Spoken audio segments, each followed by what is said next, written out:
I've pretty much had that effect my entire life. I'd get on the bus as a child, and the whole bus would just kind of stop and stare at me. I'm not sure why. Hey, it's really great to have you all here. This is our third year of doing this series of lectures, and it's an opportunity really to welcome the spouses and significant others to the War College family. And in some cases, you get to see the type of lectures that your spouse is undergoing, spouse or significant other, gives them a chance to stay at home and bond even additionally with the children, which is never a bad thing too.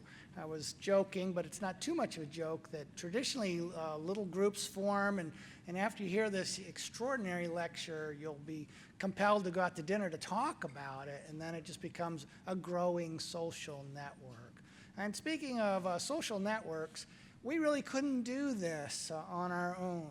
We have an extraordinary faculty and staff here, and these lectures are co-sponsored by the Fleet and Family Support Center, and Ann is in the back wearing blue, and she has a lot of materials about the services provided by the Fleet and Family Support Center. So if you have the time afterwards, feel free to stop by and talk to Ann. And Ann, we thank you for being here, because sincerely, these kind of activities really take a team to be able to execute.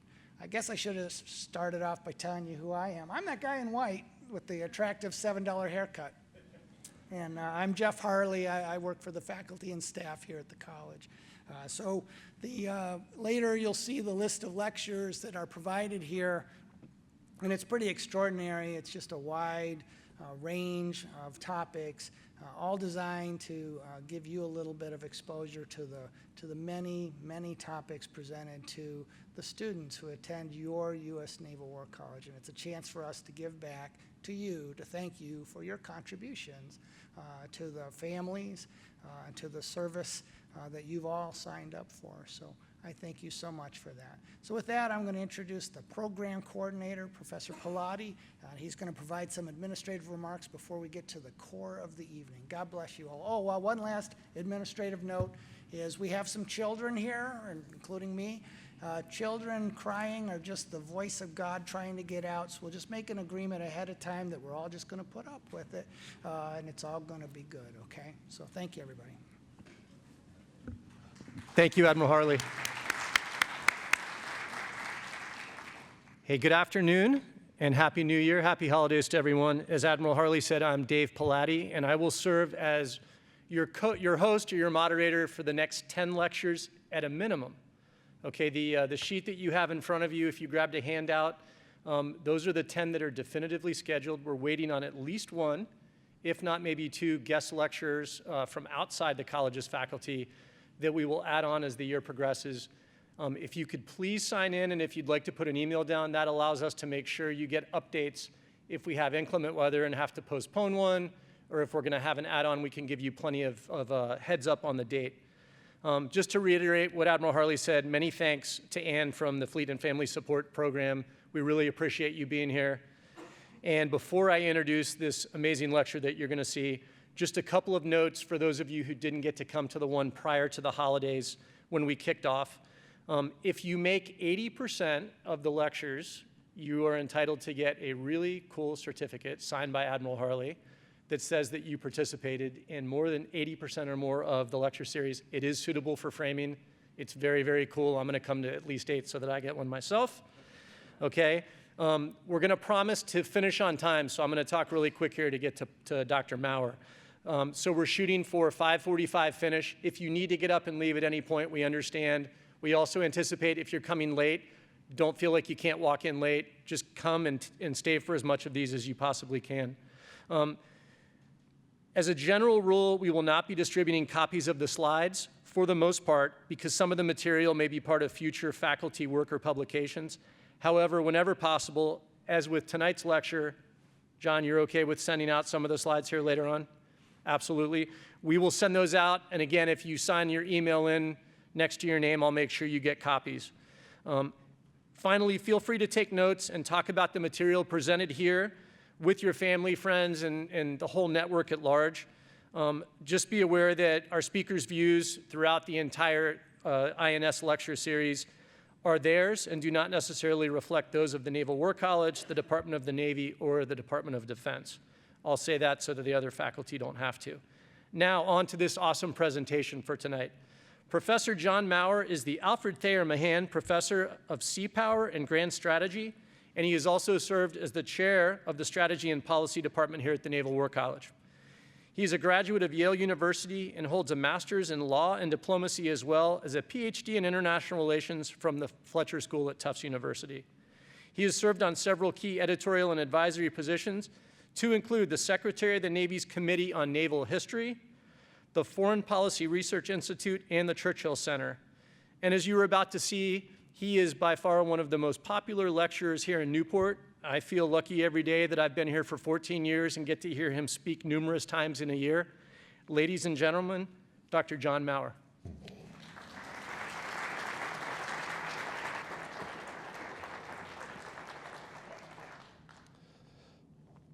Thank you, Dave, for that introduction.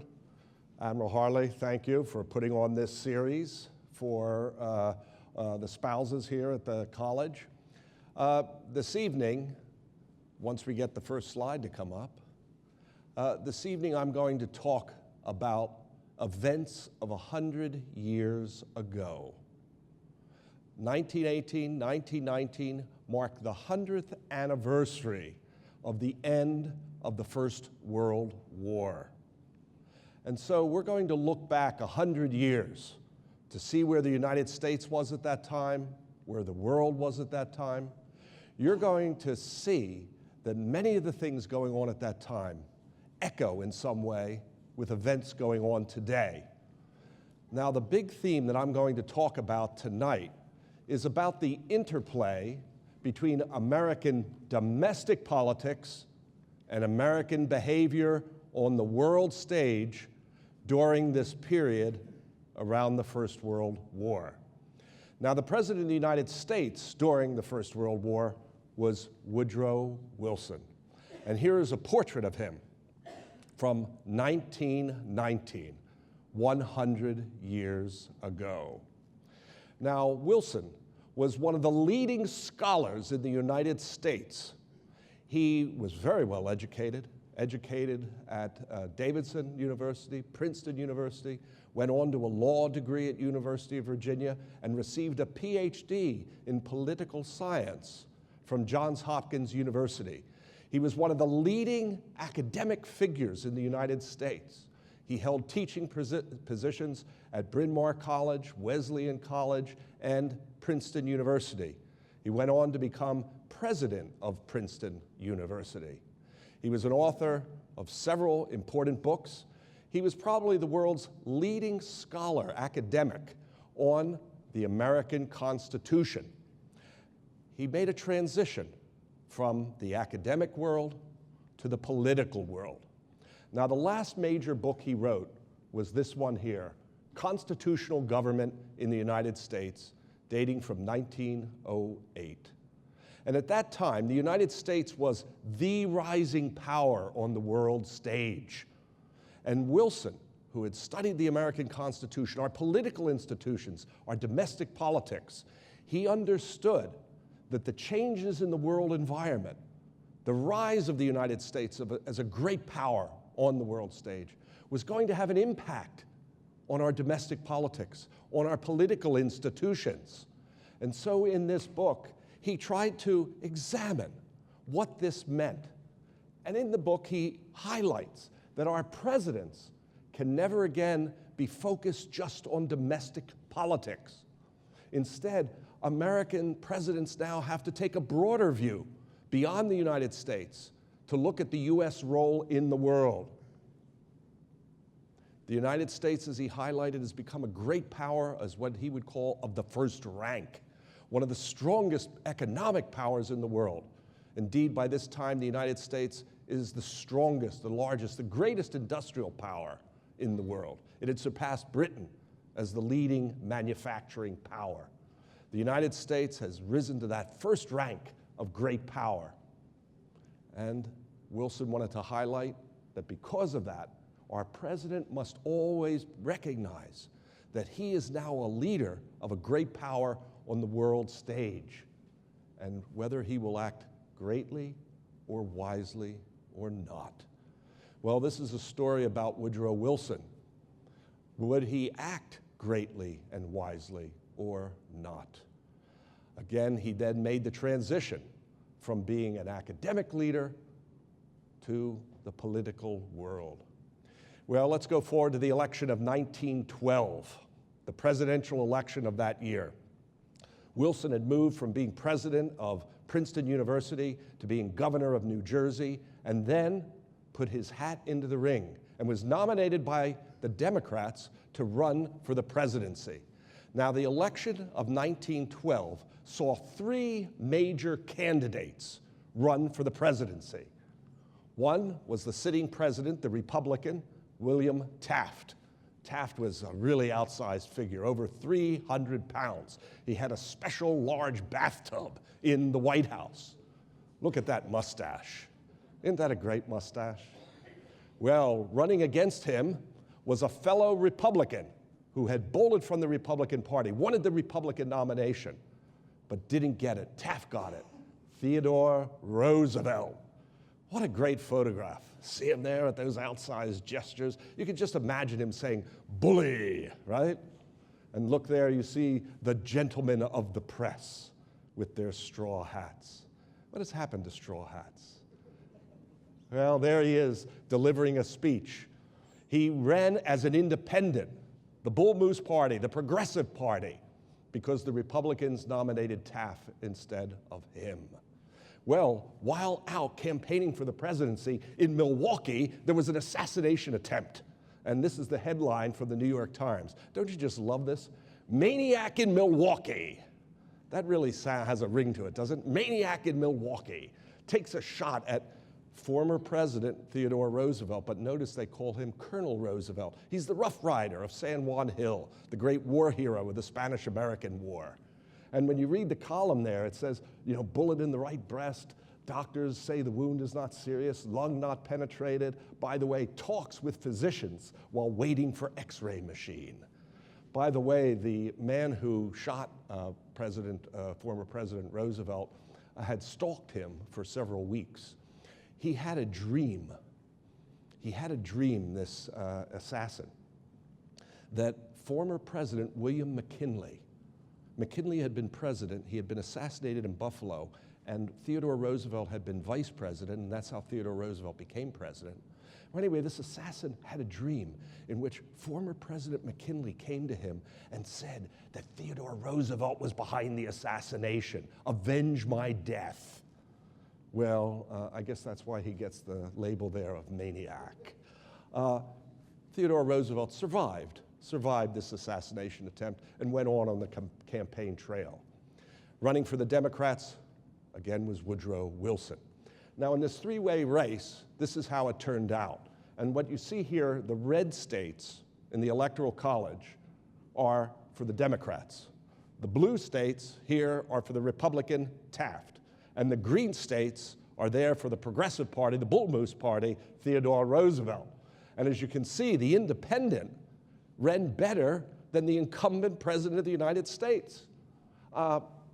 Theodore Roosevelt carries California, Washington, Pennsylvania, and poor President Taft only carries Utah and Vermont.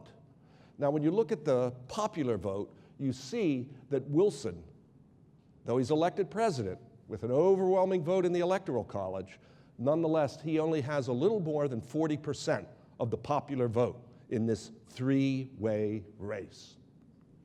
Well, in March 1913, Wilson took the oath of office. Now, 18 months into his first term as president, the Great War broke out in Europe, the First World War, in August of 1914. All of a sudden, Wilson, who wanted to focus on domestic politics, progressive reform agenda, finds that the world has broken out in a great war, the World War. What should be the U.S. position during this struggle that is taking place in Europe? How does this affect American security? Wilson, who wanted to focus on the domestic agenda, now finds himself caught up in a world at war. again, prefigured in his own book from several years before when he said the US president now is going to get caught up in world affairs. When we think of the First World War, we think of this: the lunar landscape of the Western Front in France and Belgium, of the trenches, of soldiers going over the top.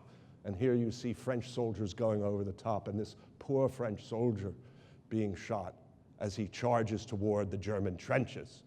Now, this is the popular image we have of the First World War. But remember, the First World War also took place at sea. The British instituted a blockade, economic warfare against Germany, to try to hurt the German economy. This is one way that Britain can beat Germany in this First World War, is by restricting trade to Germany, imports of raw material and food.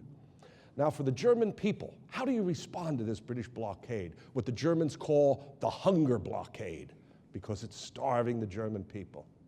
Well, here's a stamp from Germany in the First World War, and it says, Gott strafe England, God punish England. How do you punish England?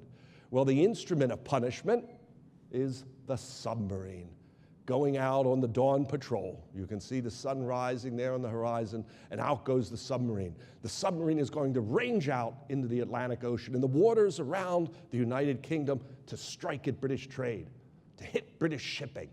The British are going to put a hunger blockade on Germany. Well, then Germany's going to respond with the submarine to hit British shipping, to hurt the British, to punish them for what they are doing. Well, the result is the sinking of some great ships. And here in May 1915, the great Cunard liner, the Lusitania, steaming from New York to Britain off the southern coast of Ireland, is hit by a torpedo from a German submarine, sinks within 15 minutes. These are drawings of what it looks like today. The Lusitania's wreck has been discovered off the south coast of Ireland, and this is what an artist portrays the Lusitania, this great steamship, over 40,000 tons displacement, now at the bottom. Well, here's the New York Times headline from the next day. As you can see, Lusitania sunk by a submarine, probably 1,000 dead, including a number of Americans, including some of the leading social figures in the United States, like Vanderbilt and Froman, who are missing. Again, Americans, over 100 Americans are killed when the German submarine sinks the Lusitania. This creates a crisis in relations between Germany and the United States. Should Germany be able to fire torpedoes from submarines at the world shipping and sink shipping from around the world that are going to the United Kingdom? Submarines at this time are a weapon that's lethal, but at the same time vulnerable. They're stealthy machines of war. They have to shoot without warning against shipping, because if they try to surface, they might get shot at by a ship like this that has guns on it, or even rammed. So the Germans argue that this weapon of war, the submarine, has to be used in what they call an unrestricted way. They have to be able to fire at all shipping. They can't distinguish between British shipping, American shipping, and oh, by the way, many British captains are putting American flags on their ships to say we're neutrals when they really aren't. A violation of international law, the Germans claim. Well, yes, indeed. But in wartime, survival takes precedent. So the Germans are arguing they have no recourse but to fire indiscriminately at the world shipping. Well, that evening, by the way, when the Lusitania, the first news comes in that the Lusitania has been sunk, reporters went to find Theodore Roosevelt at his home in Oyster Bay in New York on Long Island and said, Colonel Roosevelt, what's your opinion? And so he tweeted out, that's murder. That's murder, what the Germans have done. It's piracy on a vast scale. This type of sinking of big liners like this and heavy loss of life, non-combatants being killed indiscriminately by the Germans. Theodore Roosevelt thought that this was a cause for war, that the United States should threaten Germany with war, draw a red line, and say, If you continue this kind of warfare with submarines, the United States will no longer be neutral, but enter openly into the war against you. Very bellicose, anti-German, very pro-Britain. What was Woodrow Wilson's response, the president? Well, at first, for several days, he was quiet and said nothing. And then in a speech in Philadelphia to a group of naturalized citizens, he used this phrase that there are times when you can be too proud to fight. Now, in the context of the speech, it is the Germans are so much in the wrong, and everybody knows they're in the wrong in what they did in sinking the Lusitania and neutral shipping, that we don't have to really make a strong case for this. We don't have to get into their face. We don't have to be bellicose. It's clear they're in the wrong. Well, Woodrow Wilson immediately regretted making this statement because all of a sudden he came in for criticism from across the political spectrum who said, no, Mr. President, when someone does something obnoxious like this, well, you have to draw those red lines and confront them. There's no such thing as being too proud to fight. Sometimes you have to fight. Well, one of the critics was, of course, Theodore Roosevelt. Well, in 1916, that's another election year, and Woodrow Wilson is up for re-election in the first Tuesday in November 1916. And one of the biggest issues is war or peace. Should the United States go to war against Germany, or should we try to preserve our neutrality as best we can? Well, this is what the campaign button for Woodrow Wilson was. As you can see, there's a war in Europe, the Great War, the First World War, but there's peace in America. Woodrow Wilson kept us out of war. God bless Wilson. This very much represents American opinion at this time. While American opinion is hardening against Germany throughout this period of time, there are also people who say, now, just wait a second. We don't want to be involved in a war in Europe over there, far away. By the way, the British have instituted this blockade. They're violating international law, just as the Germans are. Why should we choose one side over the other in all of this? What real national security interest is at stake that we should go to war against Germany? A war that's bound to be costly in treasure and most of all in life. Why should we intervene over there? Well, this has a popular appeal, though. While the American people don't want to see Germany win the war, at the same time, they don't want to see the United States in the war. Again, we're going to see that again in the Second World War, in the period leading up to Pearl Harbor. Well, he kept us out of war. What does Theodore Roosevelt think about this? You know, today we like to think that our politics is uniquely partisan and that in the past, American political leaders all got along, group hug. They didn't criticize each other. They weren't mean to each other in their rhetoric. Well, when you have a little bit of historical perspective, you realize that American politics is always intensely partisan and that leaders argue with one another all the time and say things that are so hurtful that it goes beyond the realms of politics as business to politics as deeply personal.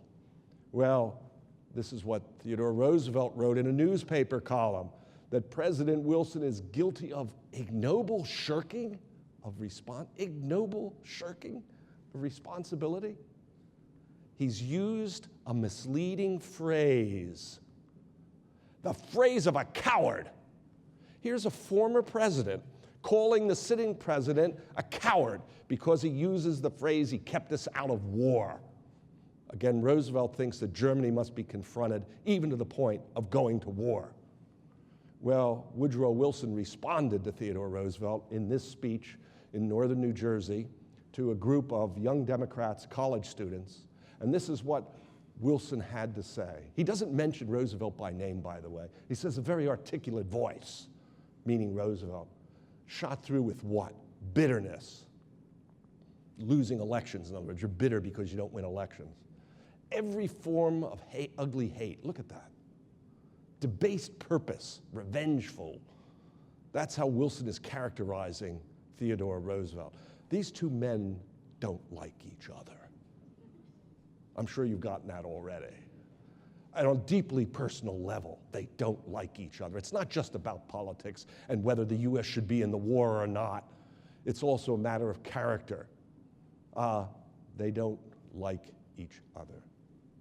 Well, there's one person who is in the Wilson administration who agrees with his relative, Theodore Roosevelt, and that is Franklin D. Roosevelt. Here's a 30-something Franklin D. Roosevelt who is Assistant Secretary of the Navy in the Wilson administration.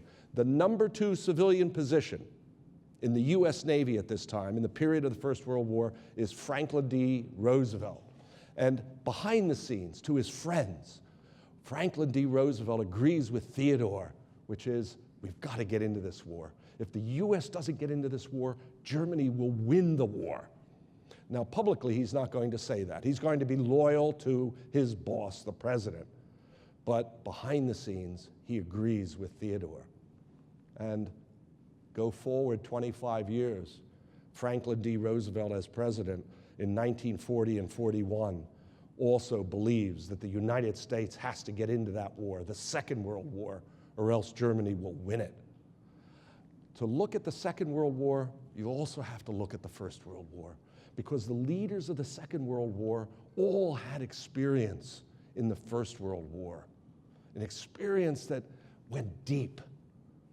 It in some ways shapes who they are, how they think, but also their emotions. And so what you see is a continuity here in Franklin D. Roosevelt of a fear of Germany, of a German-dominated Europe, that has to be prevented. Well, the 1916 election is a nail-biter. And here you see what the Electoral College looked like. Again, Wilson still doesn't get 50% of the vote. Wilson thought he would not be reelected. He thought he would lose to the Republican Charles Evans Hughes. And it really was a close election. When you look at this map at the Electoral College, you can see the Republicans are doing well in the areas where they typically did do well, but 2 states that should have gone Republican, Ohio and California, go instead for Woodrow Wilson. Wilson, by the way, after Election Day, thought that he was going to lose. But as the returns came in from California and Ohio, it became clear that he was going to be the next president. This is something of an upset, this election. But Woodrow Wilson is reelected as president of the United States in November of 1916. Well, as we like to say today, the enemy gets a vote. The United States can't be absorbed by our own politics. There's a wider world out there that has an impact on us. We don't control everything. Other countries, their behavior, they have an impact on us.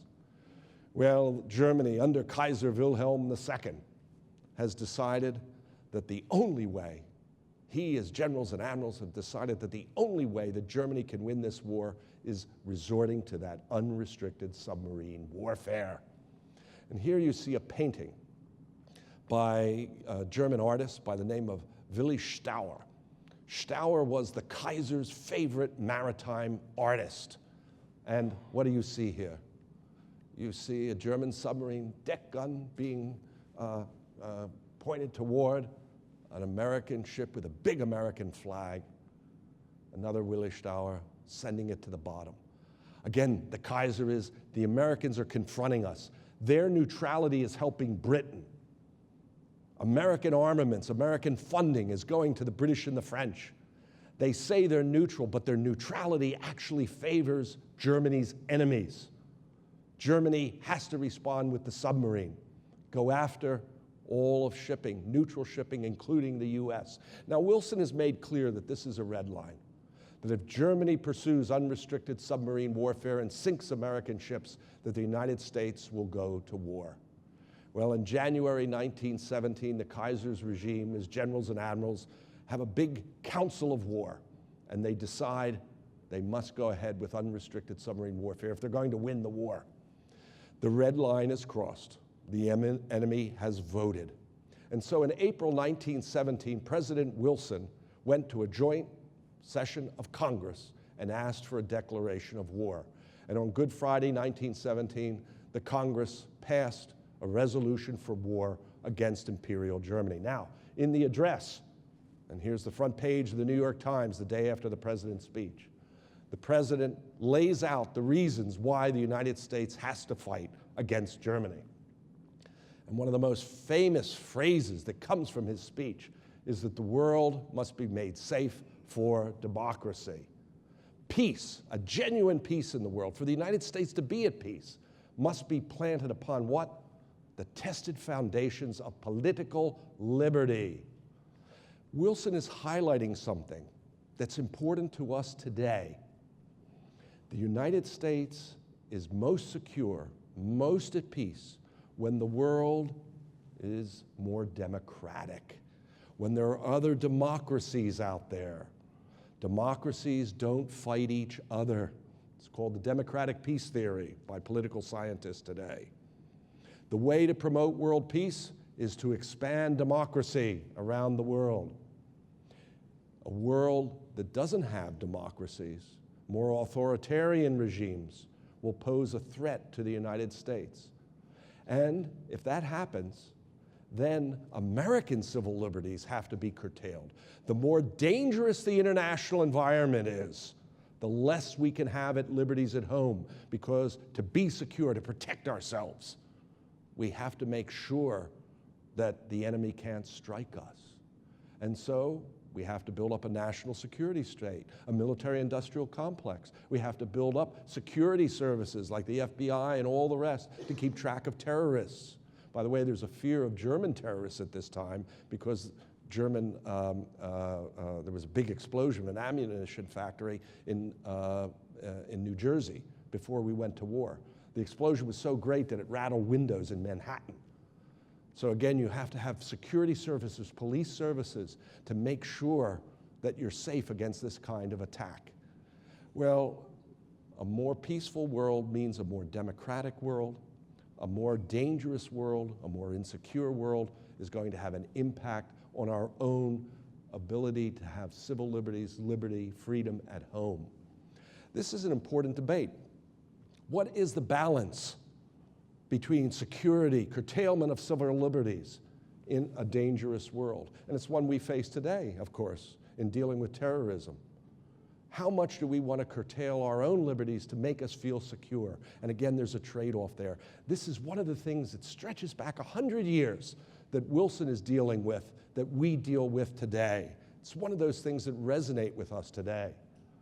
Well, for Wilson it is Germany, the authoritarian military dictatorship in Germany, has to be defeated, converted to democracy if you want to have a more peaceful world. Well, the American people respond to Wilson. They understand that the Germans have provoked a war with the United States, that they've crossed that red line by their aggressive, offensive behavior on the high seas in the way they use submarines. And here you see a painting of New York's Fifth Avenue, festooned with American flags. A draft is instituted. A large army is going to be raised. American soldiers are going to be trained up to be deployed over there to France, to take part in the battles of the Western Front, that lunar landscape over there. Well, not everybody agreed that the U.S. should have a draft and send American soldiers over there. One of the persons who disagreed was Eugene Debs. He was the head of the Socialist Party of the United States. He had run for the presidency of the United States. He didn't think the U.S. should be in this war. He saw himself as a genuine progressive. Who did this war benefit, he argued? It doesn't benefit the common people of the country. It only benefits those great munition factory owners or the big financiers of Wall Street who have lent out money to the British and the French. As they like to say at the time, it's a rich man's war, but a poor man's fight. The United States shouldn't be involved in this. And a curtailment, talk about curtailment of civil liberties, a draft that you take young men and say, you must serve in the army, and not for home defense, but to be deployed way over there. Eugene Debs said no to this. Now, during the First World War, the administration, the Wilson administration, the Congress, passed sedition laws, laws that were stringent in curtailing free speech There were some things you couldn't say that would undermine morale or undermine the war effort. In Canton, Ohio, in June 1918, Eugene Debs gave a speech. And when you read the speech, it's resonant with class warfare, that only the rich benefit from this war. He's very careful to say that American young men should not dodge the draft. But the implication is clear. They should dodge the draft. As a consequence, Eugene Debs is prosecuted and convicted under these sedition laws. And here he is, a federal prisoner sent to a federal prison in Atlanta, prisoner 9653. Again, here's a curtailment of civil liberties that in wartime you cannot speak openly in the way that Eugene Debs did. By the way, Debs appealed this. It went all the way up to the Supreme Court, and the laws were upheld. Well, anyway, here he is, a felon for speaking out against the war. Well, after the war, when the war's over, around Woodrow Wilson, his advisor said, why don't you commute Debs's sentence or pardon him? I mean, after all, the war is over now. Woodrow Wilson was bitter about this, and this is what he had to say when his advisor said to him, pardon Eugene Debs. He said, while American youth is fighting in the cause of civilization over in France, Debs, what did he do? Behind the lines, he's sniping, attacking, denouncing them. This man's a traitor. Here's a man who's run for president of the United States. He's a traitor. And Wilson will never pardon him while he is president of the United States. Again, you can see how partisan and bitter American politics happen to be.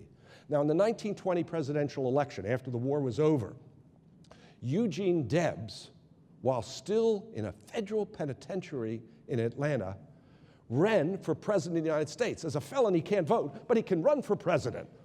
And there he is, vote for convict number 9653.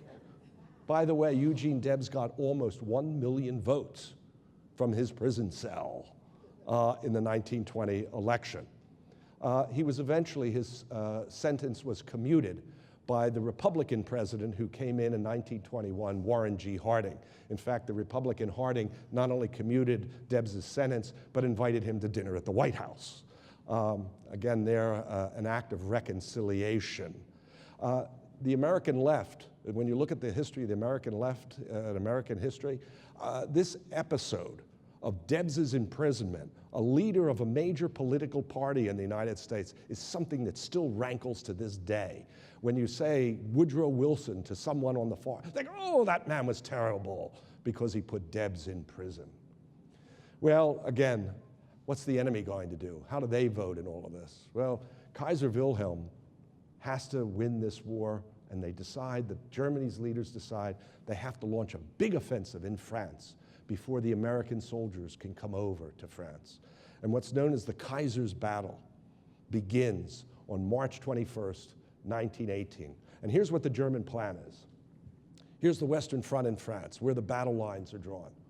The British Army holds this section of the line on the Western Front. German military leader, General Ludendorff, says the British must be beaten. The Germans are going to launch an offensive against the British. And on March 21st, 1918, over the top goes the German army, and there's a major breakthrough. The Germans are breaking through the British lines. You know, we're all familiar with the story of Dunkirk in 1940 and how the British had to be evacuated off the beaches at Dunkirk back to England. At this time, this German offensive is so successful that the British and French leaders think that something like what happened in the Second World War was going to happen here, that the British are going to face a Dunkirk. The British Prime Minister is David Lloyd George, and the initial reports coming back is things look bad. They think they're facing a disaster. They think the British are going to be pushed back into the sea.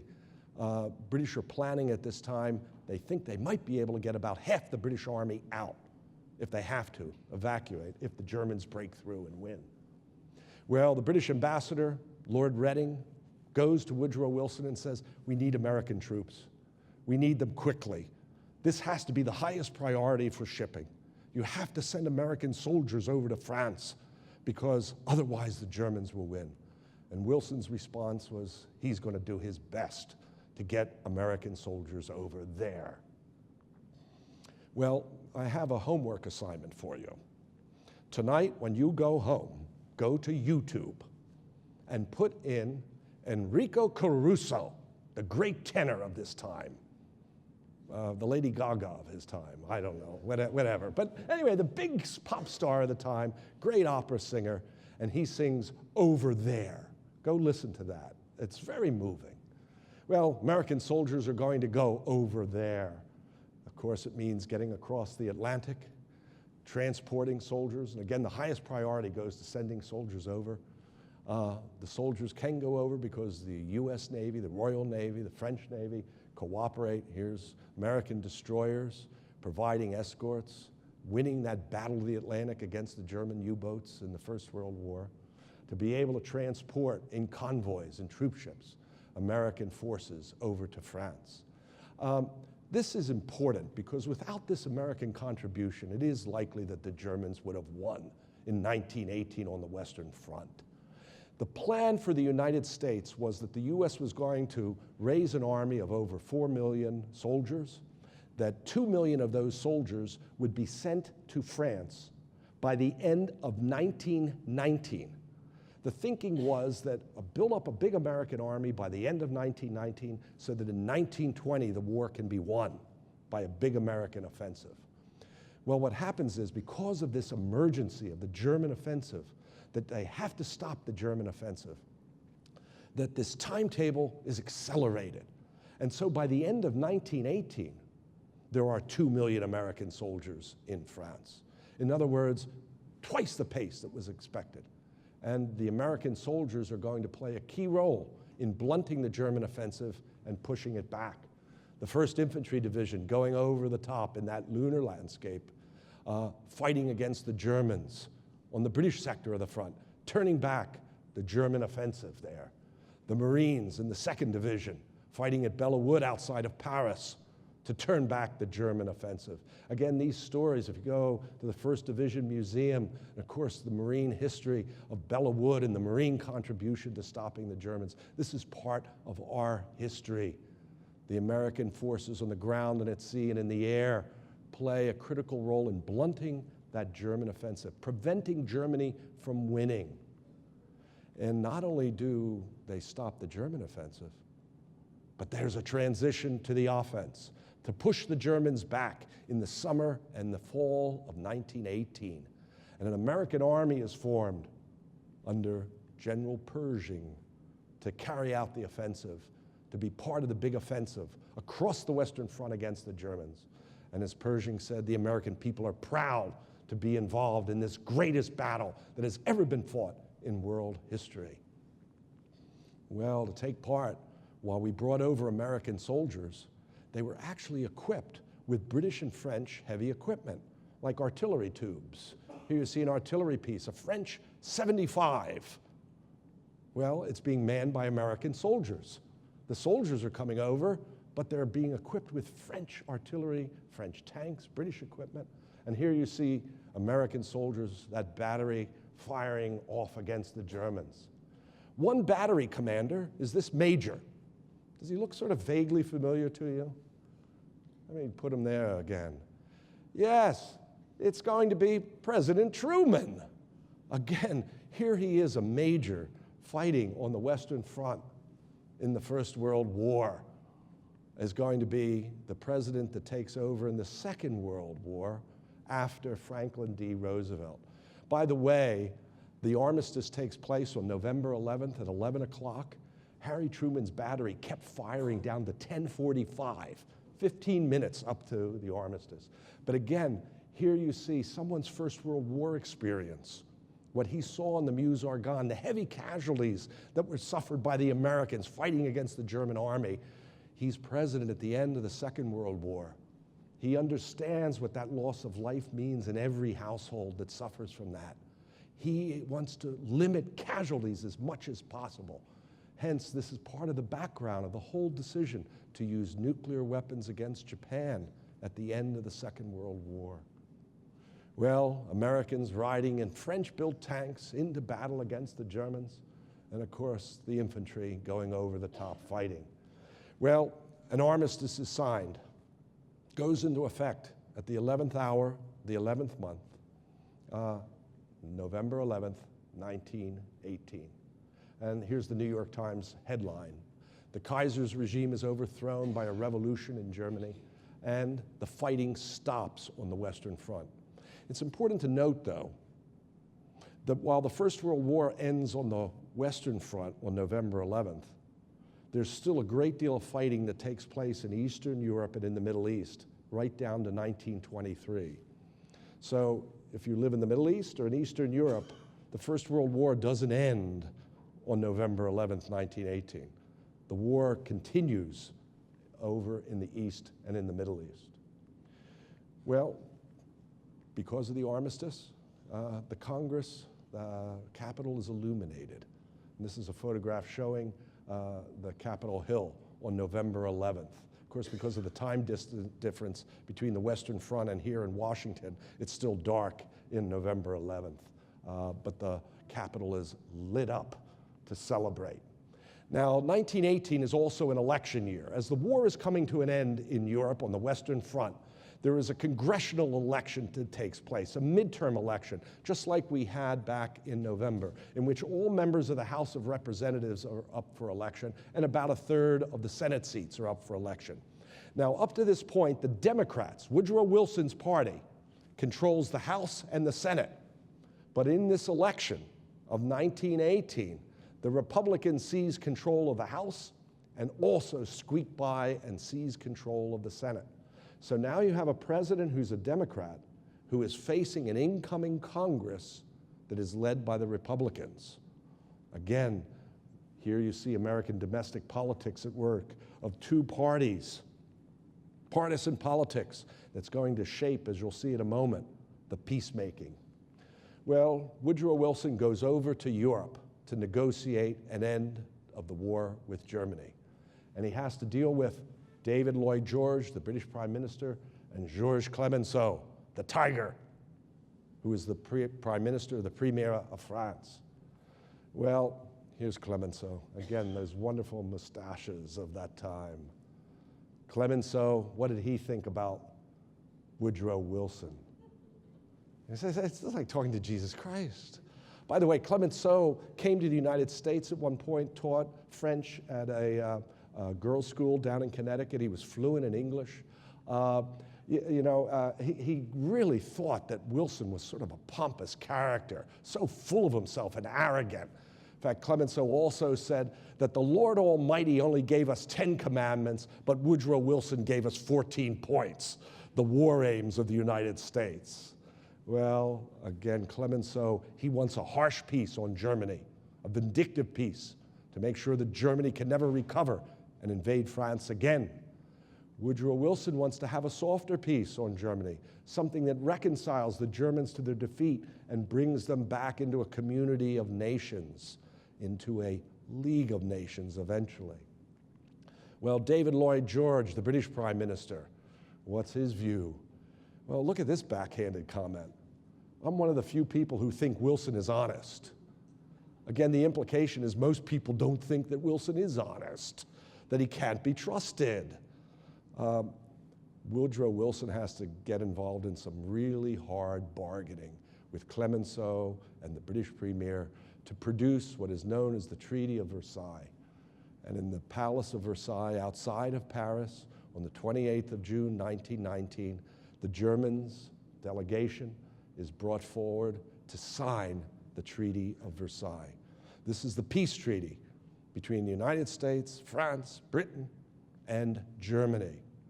The German leaders very much resent this peace treaty. They had no part in the negotiation. They're told, sign it or else we'll continue the war. To the Germans, this is a dictation. There's no real negotiation. This is a humiliation. They're not being treated as an equal. They're being told, sign it or else. Well, There you see Woodrow Wilson's signature on the peace treaty.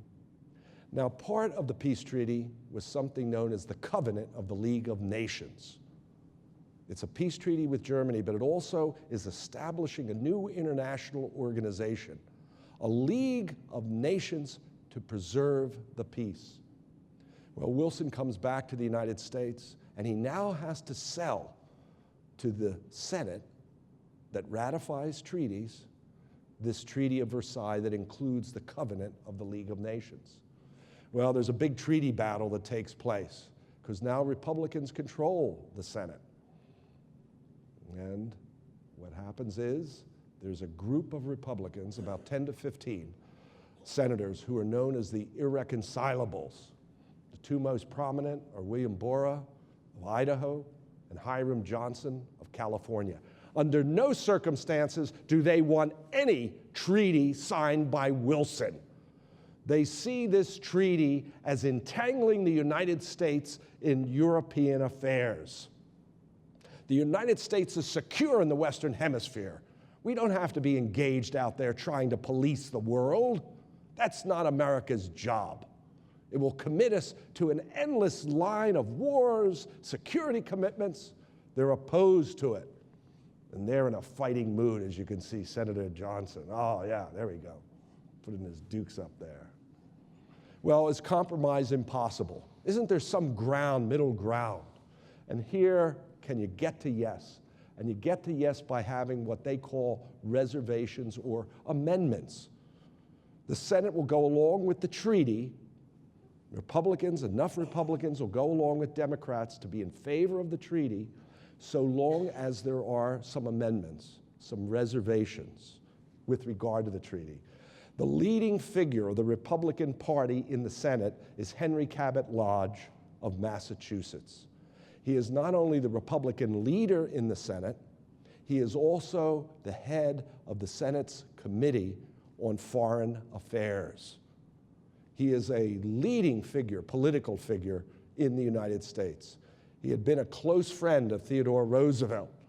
Theodore Roosevelt passed away in January of 1919. Lodge sees himself as an inheritor of Roosevelt's mantle. Well, here's part of the treaty, the Covenant of the League of Nations. In particular, there is one article, Article 10, and that's all of Article 10, that Republicans want to have some reservation, some amendment, some understanding about what this means. And that's what Article 10 says, that the members of this international league, all the countries that have joined this League of Nations, they undertake to respect and preserve against external aggression the territorial integrity of members of the League. Now, you look at this and you say, okay, we're all going to be together to defend each other. Now, the question is, who determines this, though? Does the League leadership determine this?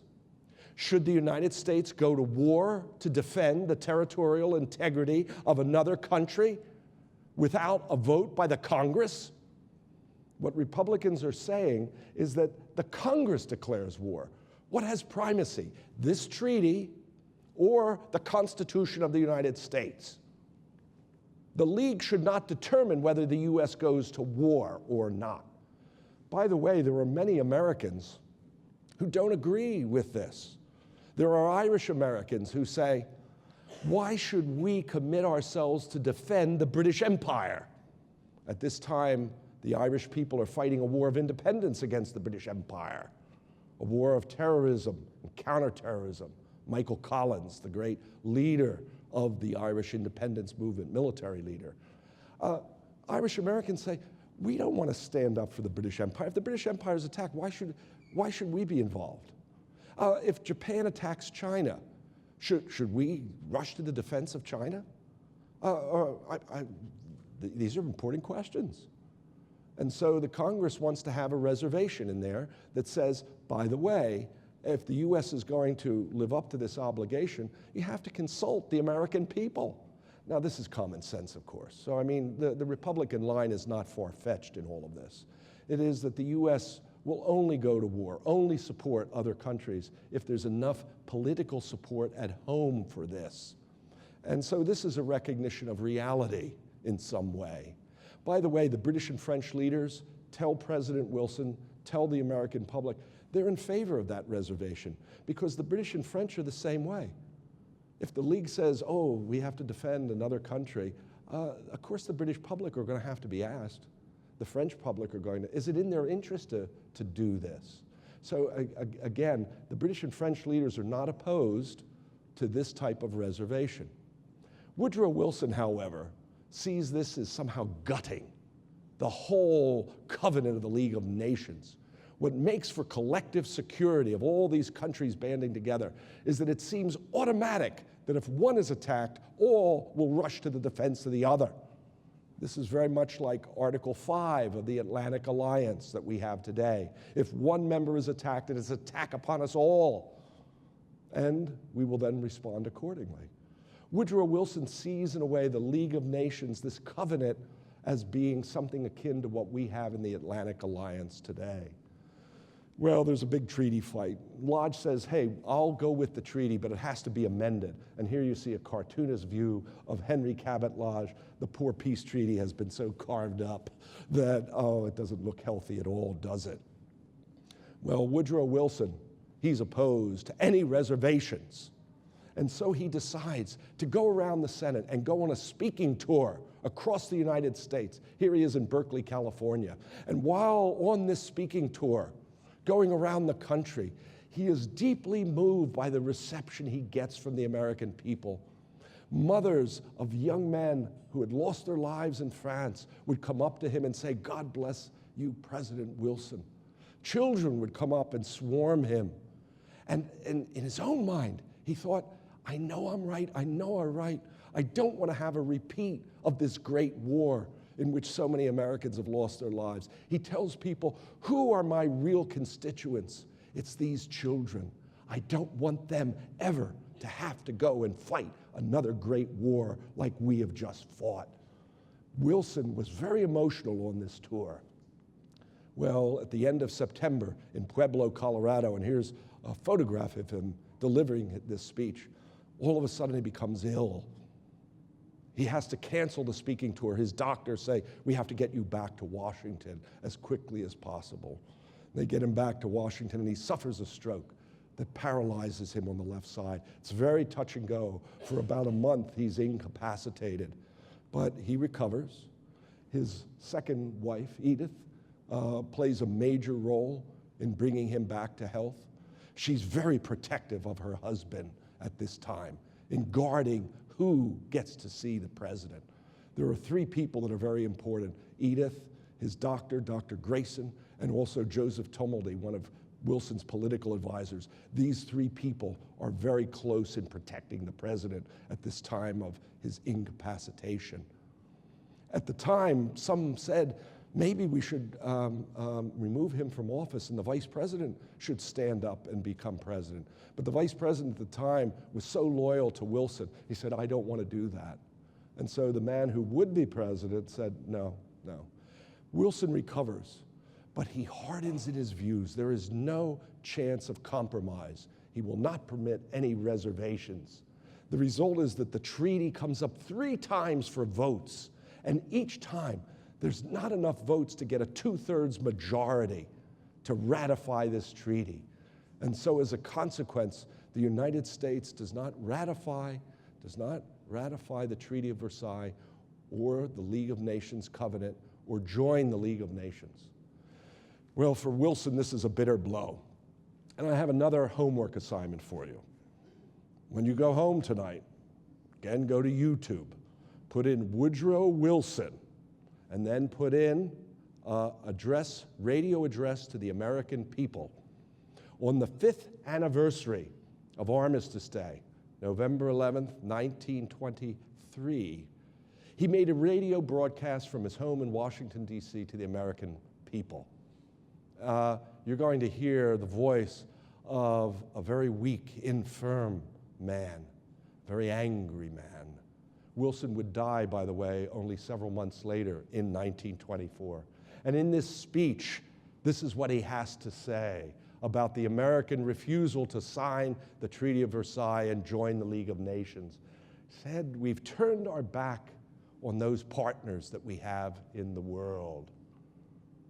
And instead, we withdrew into a sullen and what he calls selfish isolation.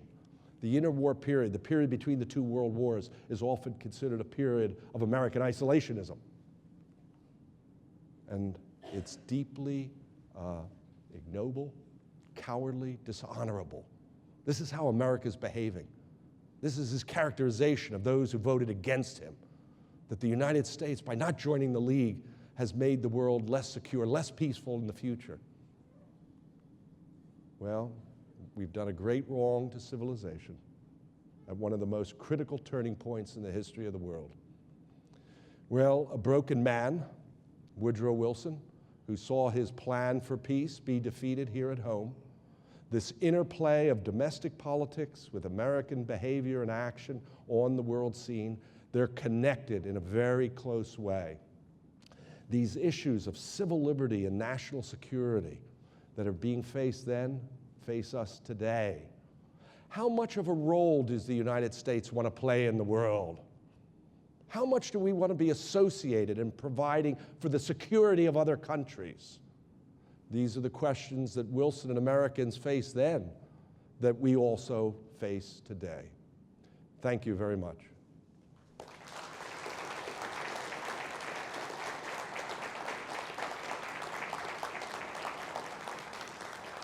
Thank you. Thank you. All right, we have time for at least a few questions. And if you raise your hand, I'll pick someone on this side of the room first. And if anybody have questions right now? All right, here we go. And if you've got another question, just wave at me and I'll come over your way. Professor, if we play a little bit of a counterfactual and say that the United States joined the League of Nations, when Japan gets up and walks out in 1931, what happens? Yeah, no, this is a very good question. The American people were not ready for playing the role on the world stage that Wilson wanted them to play. And so my view of this is that I don't think it matters whether we entered the League or not. I don't think that history would have changed in any dramatic way because of our participation, because the Republicans were right in this regard. You have to have an American people that signs off on this, that believes that they have to play a larger role in providing for international security, of maintaining international order. The American people weren't ready for that. And in fact, over the period from the 20s into the 30s, the Americans get more sullen, more withdrawn.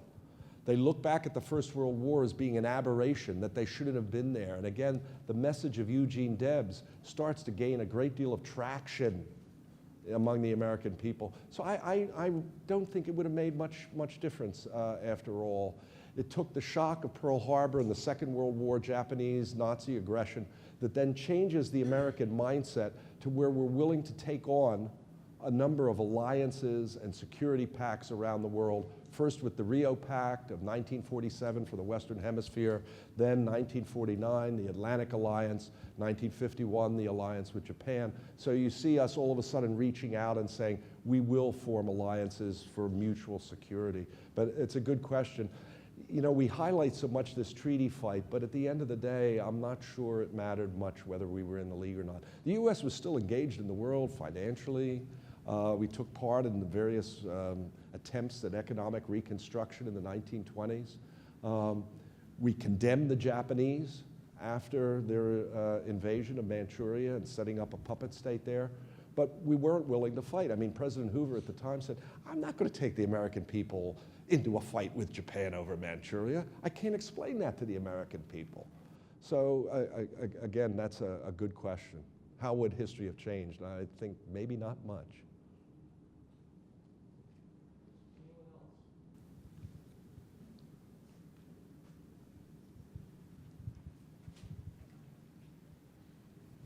I was just going to ask, you said there was we weren't involved politically really on a global scale before this war.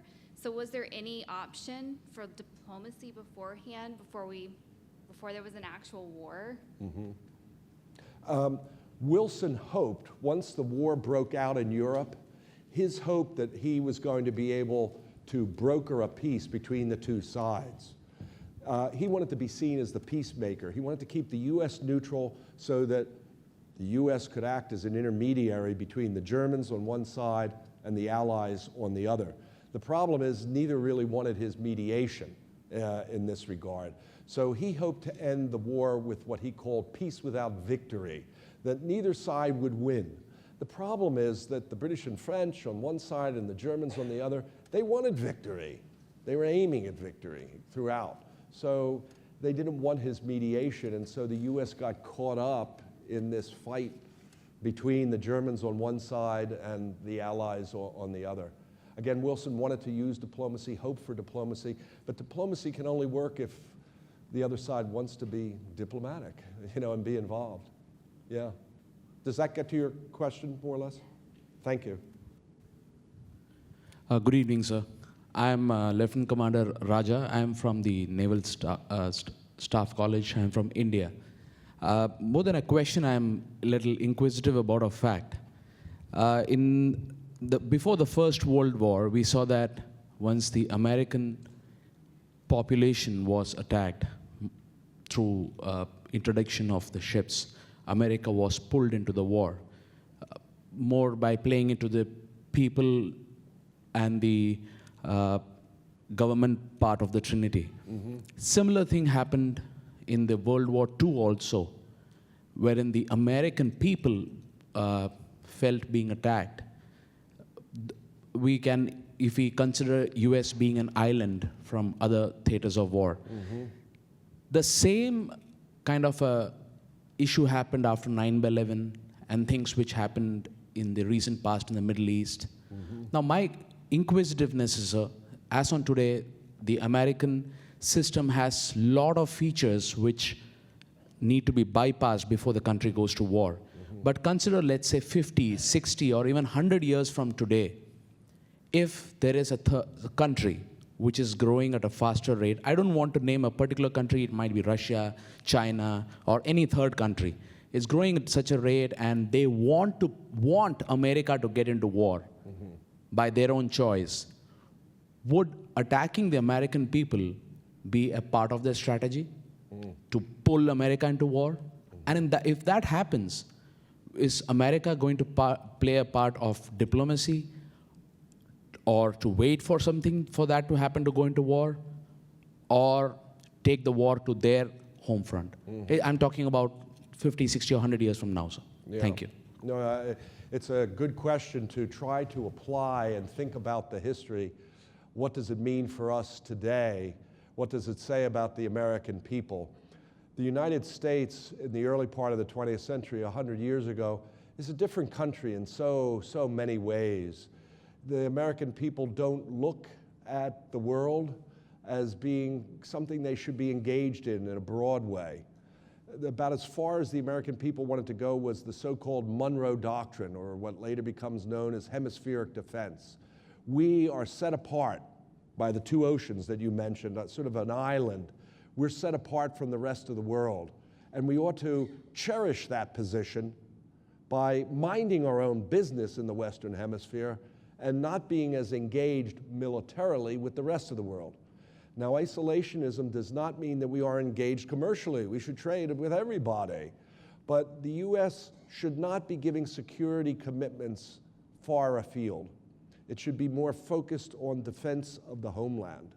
So the question becomes, where does that red line get drawn? Where do the American people believe that they have to stand and fight?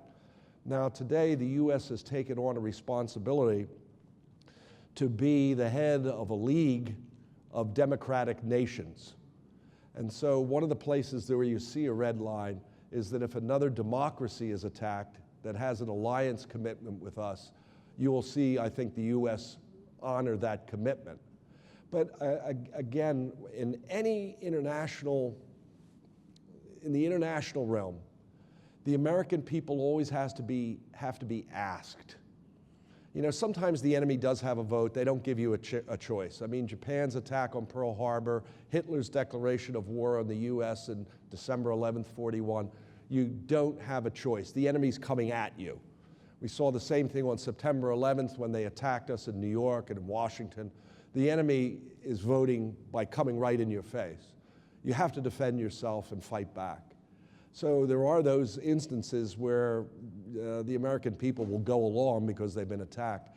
But it gets murkier, though, in these other situations that you talked about, which is where do we draw the lines? Where will we fight? And I just want to throw out to you that one place where the line is drawn is that the U.S. will stand with other democracies in the world, or at least we should. We should stand with other democracies because the defeat of a democracy will come back to haunt us. One of the great tragedies of the period between the two world wars was that the democracies of the world were being taken down one by one.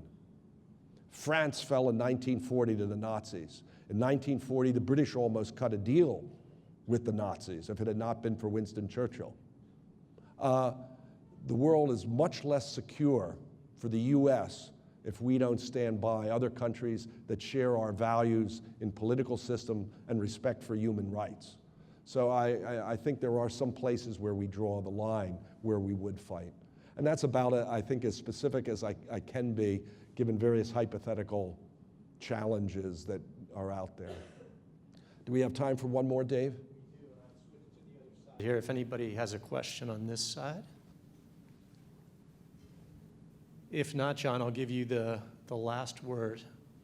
I just want to thank you all for coming out on such a miserable day, to come out to my talk this evening. I hope you enjoyed it. We here at the college offer, I just think, a terrific program for our students. And I hope that what you hear from your spouses is that they're enjoying as well as benefiting from their time here at the college. So thank you very much.